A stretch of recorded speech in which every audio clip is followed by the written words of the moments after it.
Hello again. So in this part of the lecture, we're going to use exactly the same method, Monte Carlo method, that we used to determine the area of our circle, but we will use this for a problem that there is no clear analytical solution. Yeah, and in particular, I was wondering, what's the share of green parks in the Mannheim center?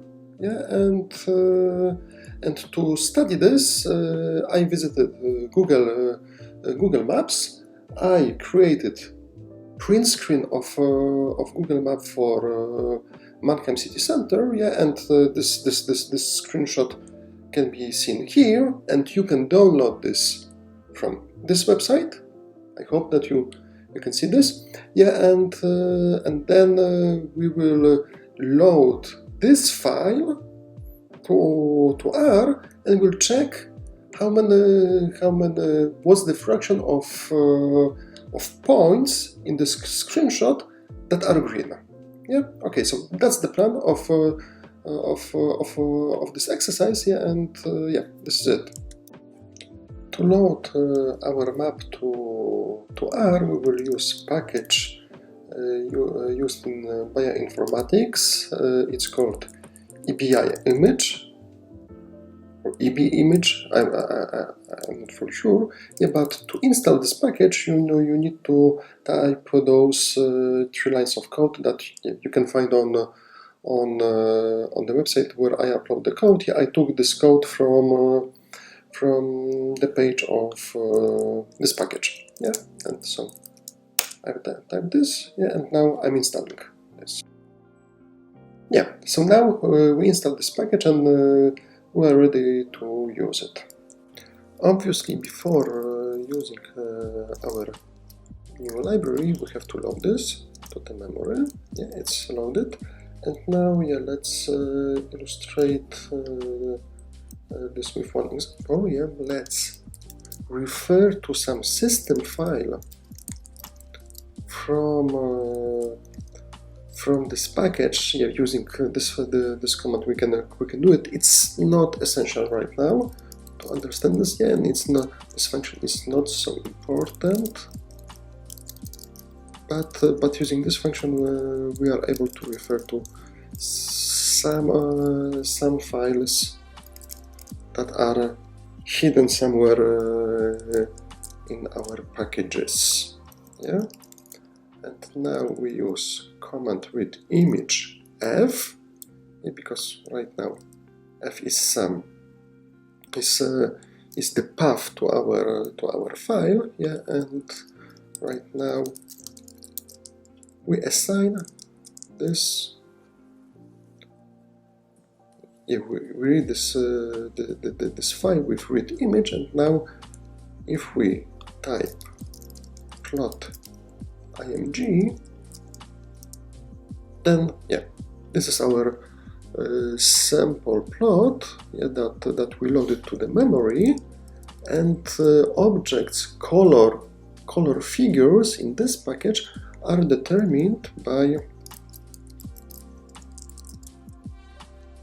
3 variables.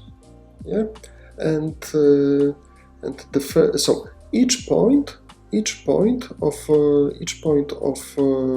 of this picture, each pixel, yeah, is characterized by 3 elements, and each value is from interval 0 to 1, and accounts for intensity of one of 3 colors. Yeah, and I think that it's traditionally RGB system is used, but I'm not sure whether it is in this case. Yeah, and yeah, so I don't know what type of color, how those colors are stored here. Yeah, but it's not important. The first index in this array accounts for the coordinate of pixel on x-axis. The second index accounts for coordinate of pixel on y-axis, and the very last index accounts for which color is described by this this element. Yeah, and so this is how how the colors of all pixels are stored in the memory of R. So in this exercise we are interested that we will draw many pixels, many coordinates, and we will check whether the colors of those coordinates are exactly like the one characterized by elements from green areas in our map. Yes, so this can be done. So how to check the color of this green area? Yeah, so one way is to use so-called pipette. Yeah, now I'm using one of graphic editor Seashore. Yeah, but there are many editors that you can do it. I want to use this tool because there might be some discrepancies between how our library stores colors and how this is loaded by this app. Yeah, so just to be sure and to be safe, I'm using this point tool just to check what are coordinates of this green area. Yeah, and here at the bottom left of the screen you can see X position and Y position. Yeah, so I will write those numbers here. Yeah, there are many equally good numbers. Yeah, but yeah, I wrote one. This is our green point, and in our exercise, just to compare, I think that those this yellow accounts for state roads. Yeah, I'm not sure. Yeah, but let's compare what's what area is larger, of green parks or this state road. Yeah, so coordinates for those yellow colors are 481 and Y is 479. Yes, so now we can get back to R. So now instead of those parrots, let's load to our memory the map. Yeah, so you download this to some working directory with set wd. You set this to some path where you download this. Yeah, and then it's enough to type Mannheim. Yeah, that's the name of the file, and our image. Yeah. This is it. Yeah. Now we can plot this. Yeah, and this is our map. Yeah, just to make sure that I wrote down those coordinates correctly, we can check it by using points. Yeah, I will type those coordinates, that points color green. So this is the first coordinate. We should get the point somewhere here, and indeed it is. And let's check this color for this point.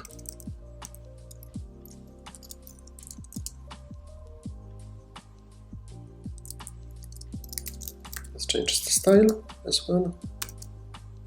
Yeah, it's here. Yeah, so everything is fine so far. So now in our Monte Carlo analysis, let's draw first, just for start, let's draw 200 points. Yeah, and those 200 points must be drawn. Now we cannot use random uniform distribution because here we operate on the integers. Yeah, so instead of this we will use sample. Yeah, and right now we have to also check what's the dimension. So EBImage, we should sample on numbers from 1 to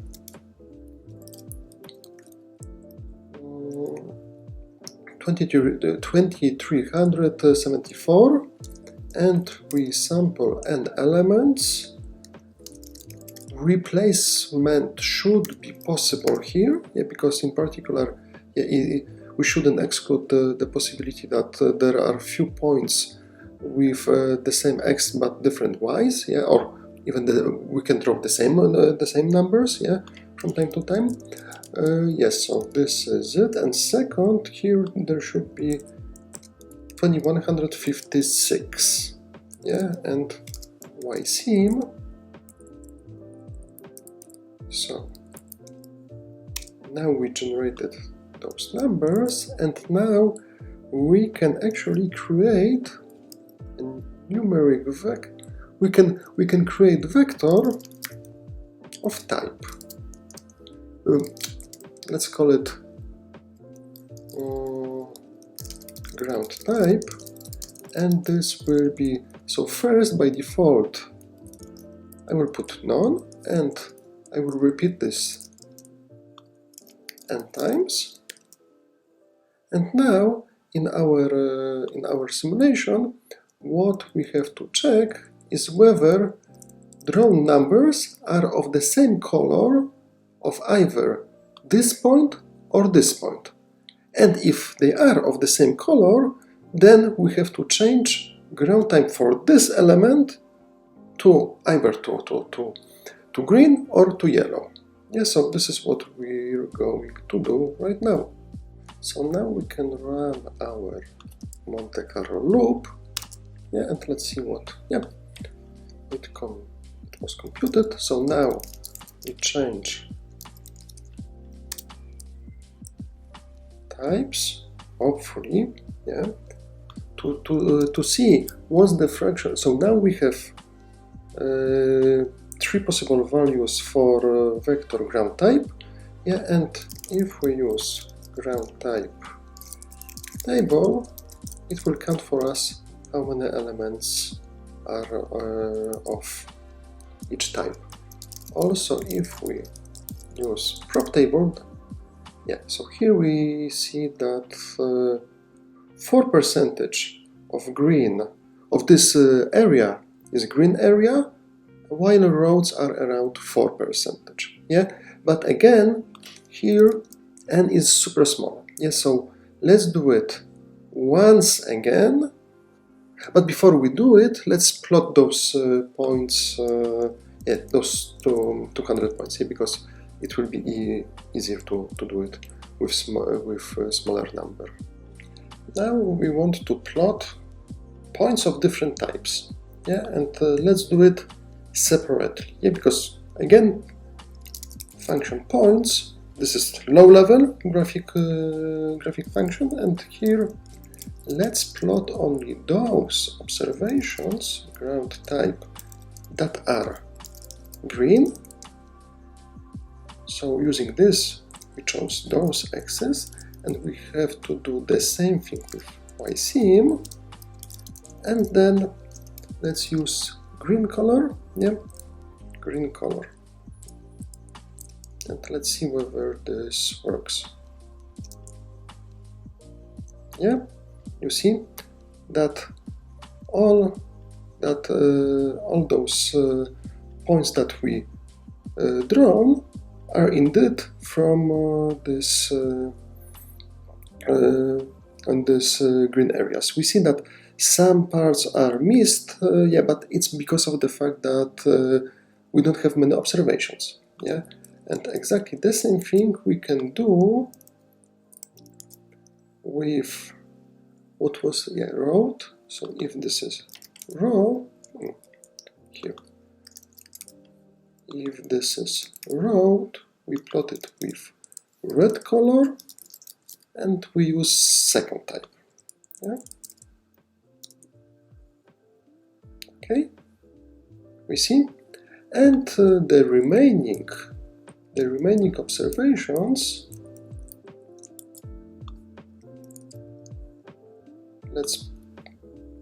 plotted with black color. Remaining observations are if ground type is none. Yeah, this is how I call it. Yeah. So here, yeah. So this is the illustration, yeah, of our Monte Carlo simulation with 200 simulated points. Now let's repeat this Monte Carlo exercise once again, but with a higher number of observations. Yeah, I could change only this number here, but I will also make a very tiny change in the code. Higher n. So let's use not 200 but 20,000. And everything here can be just like before, but let's use new package. So let's install a package that can be useful for us, progress. And do you want to?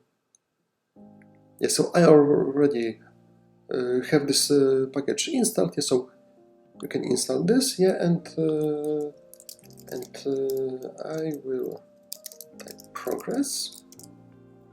And this package, yeah, so if we run very computationally intensive loop or code, from time to time we don't know whether, yeah, our code is working correctly or it got frozen because of our coding mistake. Yes, so progress bars are useful just to monitor which loop,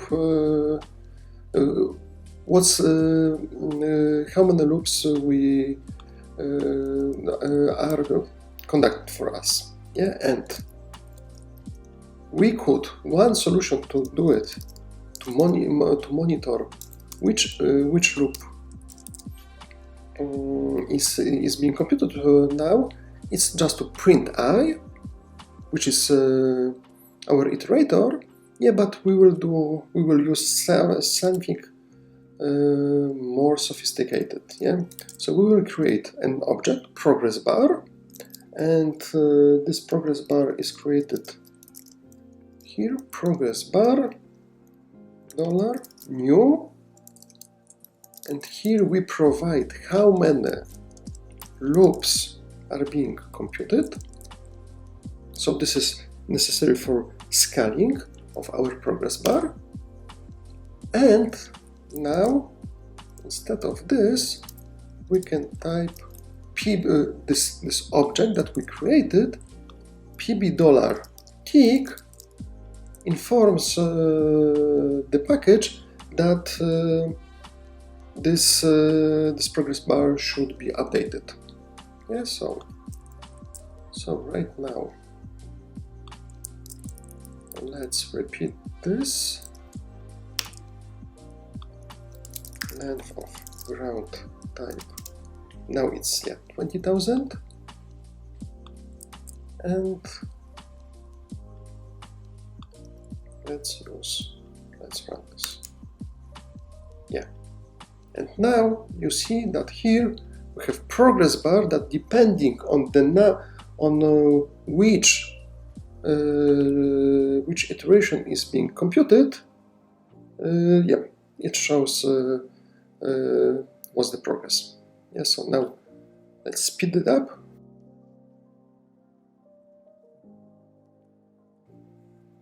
Okay, it took a while, yeah, but we're done, and now we can check what's the result of our simulation, yeah, for n equal to 20,000.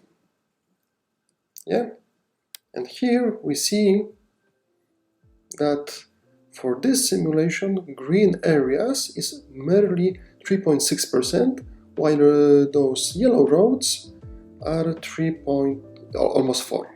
Yeah, and the remaining points are 90 92%. Yeah, so overall, yeah, does it sum to 100%? Yeah, it seems so. Okay, and now if we can try to plot all those points, but because all those points, yeah, there are so many points, it may take a while to plot it for R. Yeah, because it's quite a large number. Yeah, so let's try it. Yeah, and it may take a bit. Actually, it was much faster than I thought. You see, here we draw so many points that basically even we don't need the map to see those objects, to see the road and the green parks. Yeah. Also, here we see that this method is not perfect because, as you can see here, there are some black dots also on the road, and this is because of the font on our. This is because that, yeah, on our road or on our parks, there are some fonts which have some texts that and yeah, their color is different than this green. Yeah. So overall, yeah, I think that, yeah, that's the application of Monte Carlo method. It's super similar to the one that we used for computing the area of points enclosed in a square. Yeah, but here I think that you agree that it would be much more difficult to compute this area of this very irregular shapes analytically. Yeah, so I think that, yeah, this is it. Yeah, and that's the second application of Monte Carlo methods. Yeah, and in the next part we will talk about the last application, which is different than this method. Yeah, so see you in the next part.